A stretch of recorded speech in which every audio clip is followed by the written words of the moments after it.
Winter on our little country hill has been magical. Though it's only mid-January now, I feel like I've witnessed more of winter this year than I have ever before. Having this right outside my window every day is something I never knew how much I needed.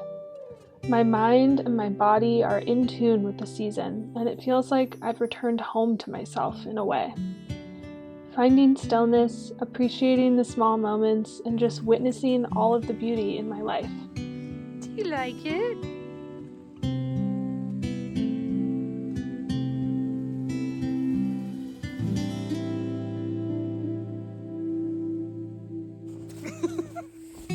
You little trickster. You're a little trickster. We had a big snowstorm recently that brought much more snow than usual.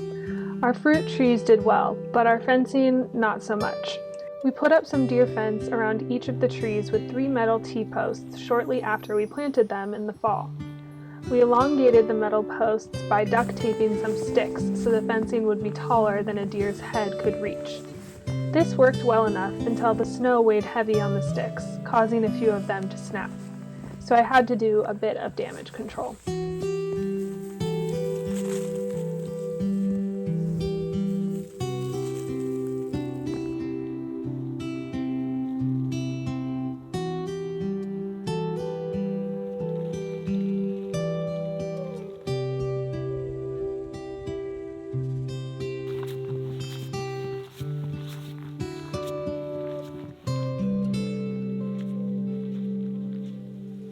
Today is the first day in about a week that it hasn't been snowing or raining or just not fun to be outside.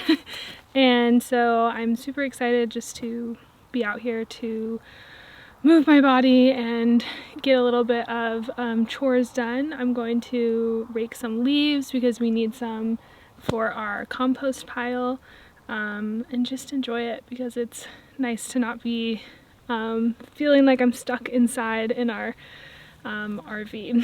So yeah, it's been really nice to live where there are seasons again, because for a couple of years we lived in Austin, Texas, and there just really wasn't a sense of fall and winter and spring, and it was just kind of the same temperature. And even though the weather looks kind of moody, it's actually pretty warm. I don't have to have like gloves or a beanie on right now, and yeah, I'm just grateful.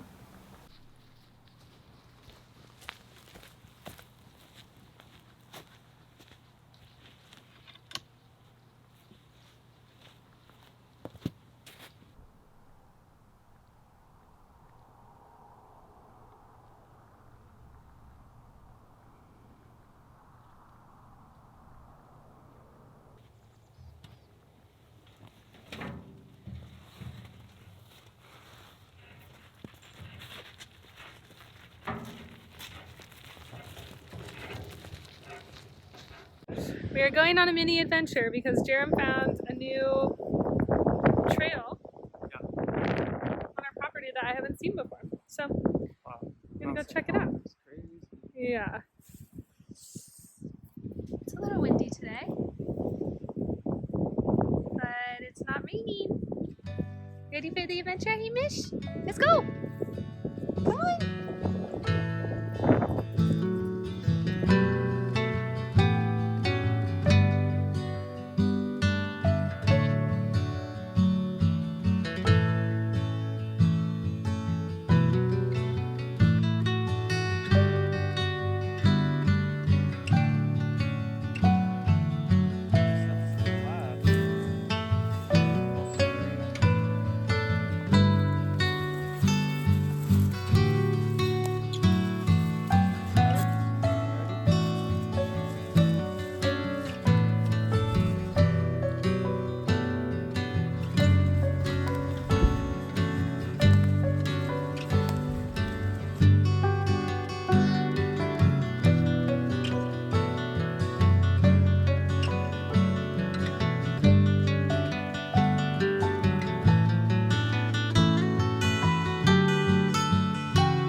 So these couple trees are, I think, the buck's favorite to scratch up and mark their territory with. You can see these gouges in here. This tree, I think in particular, is the signal tree here. I mean, these are pretty thick gouges. Oh, one looks a little fresh. These ones look fresh too up here. These are interesting ones. They're just like kind of like she's just, you know, going in there and tearing it up. Pretty cool. Very. And it definitely looks like a little trail right here. Oh yeah, it keeps going. This is where our adventure starts.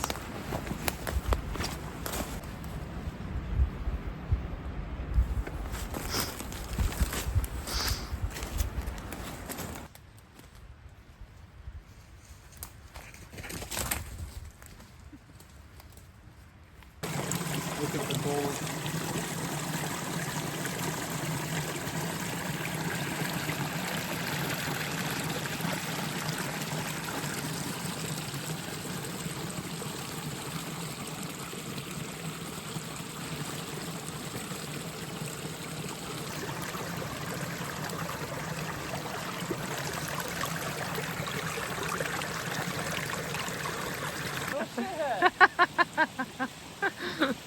You crazy dog.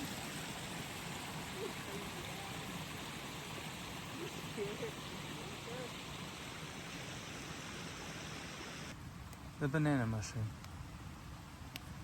Found exclusively in Washington. Mushrooms? Oh yeah. Nice. Long oysters. Ooh. Hey, oyster head, get out of our way. Should we take them home? Throwing in. Ooh, but these are nice. Beautiful. Yeah. Damn! That's a flush and a half right there.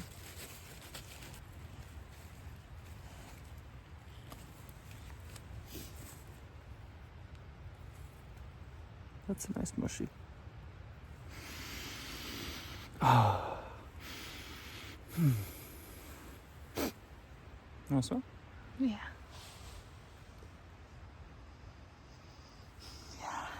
Smell good, Image. Very good. Okay, so today we are going to be clearing a big area of blackberries with a meaty, powerful weed whacker of sorts that a neighbor let us borrow, which we're stoked about. So, because these things are expensive and we've been doing it all by hand. I've been doing it, clipping it with these clippers, but now we have this. The thing's pretty beast. It's a metal blade. What do you think, Musha? Are you excited about the weed whacking? That's a hawk.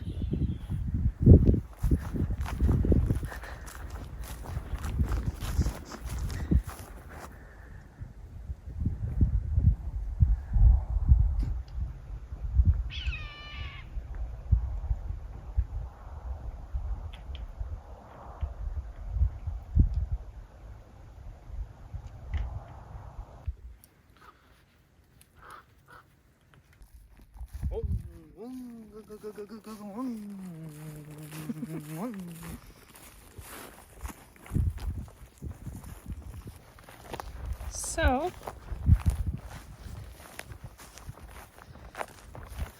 let's see all the berries, all these babies, all those babies are gonna go.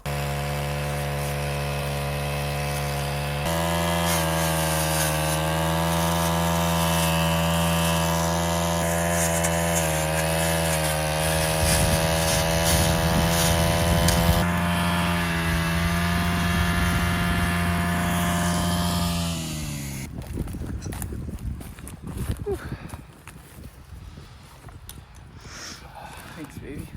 You're welcome. So hard.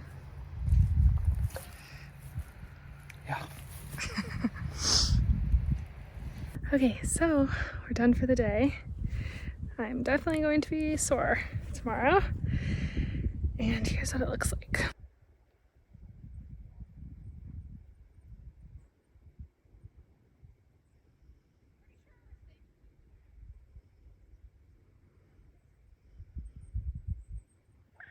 We definitely still have more work to do.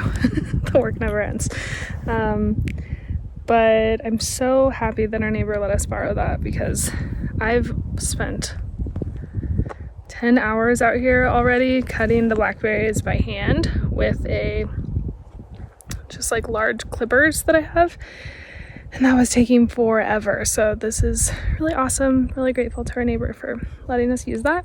And now we're gonna have to just figure out a plan to manage this so that it doesn't come back like it was. So the previous owner had let this spot kind of grow unmanaged. So we're gonna need to either think about planting something on it as like a cover crop until we're ready to plant trees here, or get our sheep on this area that we'll get soon to manage the area for us and then give us their amazing poop, which is compost and full of all these nutrients. So yeah, more to come, but I'm really happy about all the progress that we made today.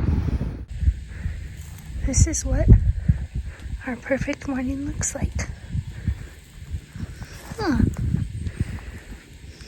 What you got in there? Getting my toasted rice green tea. Oh, what's wrong with your hand? Oh.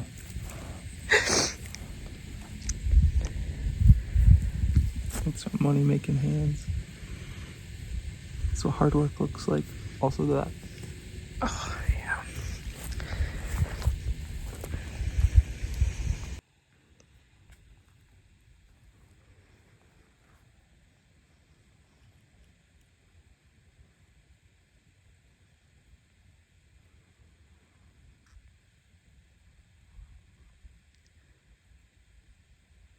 When the sun is shining, he mishes out sunbathing.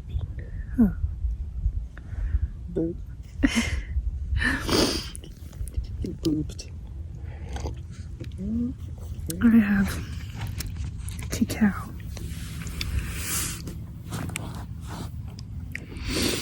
Since we haven't been drinking coffee, just sad. We found a more expensive habit. Yeah. Hey man, it's just not for you, don't lick.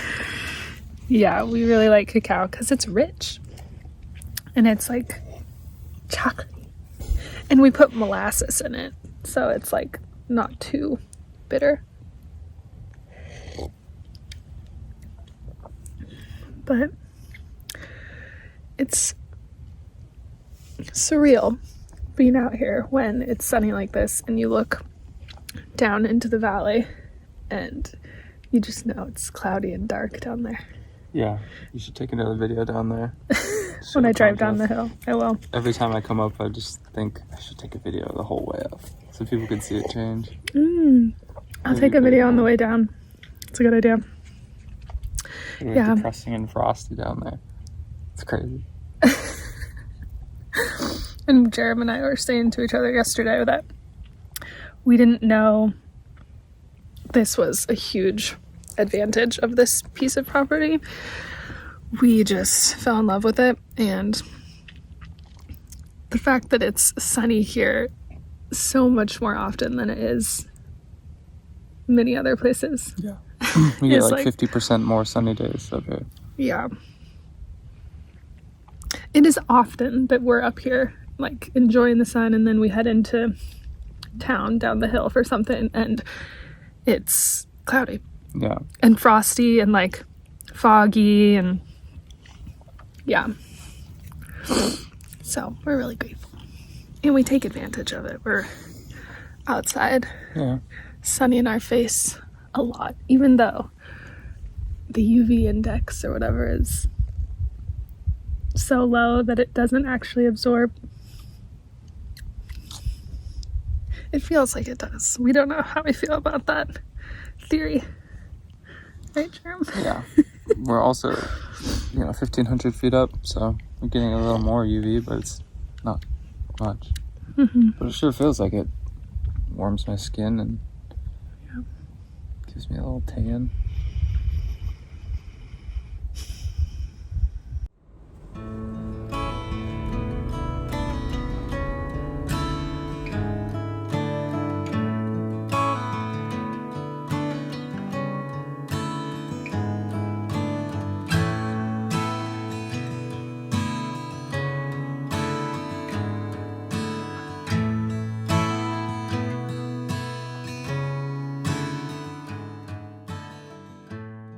As you can see, it is just like completely clouded over at this point before I even get to the main highway that I have to take to get to the farmer's market that we like to go to. So it's just a strange feeling for me because I am pretty social, though I feel like I've been in more of a hermiting phase as of recently. I know that I thrive when I have a really strong friend group and community and just being around others. And coupled with that, I've been feeling a little bit of like cabin fever lately because we're just in a very rural area and we don't see a lot of people unless we like adventure out of our RV and go like into town, so to speak. So to come into town like this, I knew I was coming in today and I felt like really excited and like, ooh, it's an outing. This is gonna be fun. But this happens like pretty often where I leave the RV and it's like sunny and beautiful in a certain way up there, and then I come down here and it's like cloudy and gloomy, and it just has a totally different feeling and energy. And now I'm excited to go back to the RV. So just like, it's a very interesting experience, and I think that this is seasonal for sure. Like it's only like this 4 months or so of the year, but it's just interesting to sit with and like see how quickly I change my feelings about that.